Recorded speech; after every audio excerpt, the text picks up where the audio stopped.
The crowd wanted him to continue with his act. Smiling at the cheers that were filling the silent room, he flicked his wrist out at his side, allowing a black and white wand to slip out from his sleeve. Catching it in his hand, he pointed it out to the crowd and laughed a theatrical laugh. "For my next trick," he flamboyantly gestured off stage, "I will need my assistants. He smiled at his word humor. He walked to the side of the stage and pulled on stage a large box on wheels. Decorated with gold, this box stood about half as tall as him. He lifted the lid and looked inside, his face filled with mock surprise. "Oh dear." He gripped the box and tilted it so that the audience could see inside. Within the box was a naked woman, lying at the bottom, her body relaxed and sleeping.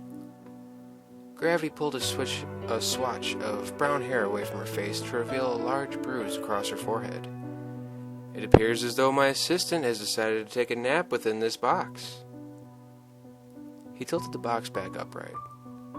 "No matter, I was gonna have her get in there anyways. So, shall we continue?" The sound of the audience's laughter and screams to continue made no echoes yet, filled his ears, till a smile graced his face. "Over here I have some rather sharp swords." He turned the box so that some swords were revealed attached to the back. The crowd went wild when the swords were shown. He made a note of a family in the back, the father sitting next to a pregnant wife while their children sat in the chairs just in front of them. It seemed that the empty screams were the loudest from them. They had been at almost every one of his shows, his most devoted fans. He lifted one of the swords from where it rested and used his other hand to close the lid. He smiled at the audience as he stabbed the sword in the side of the box. "The sharpness of these blades is something to be marveled at." "I've heard that." He shoved another blade in the box at a different angle. "At one time, kings used these blades for battle against dragons and other creatures." A dark puddle was spreading across the stage from the bottom of the box as he shoved another blade into the hilt. "They came into my possession while I was traveling in India." With each thrust of the blade, the crowd's gasps lifted his heart.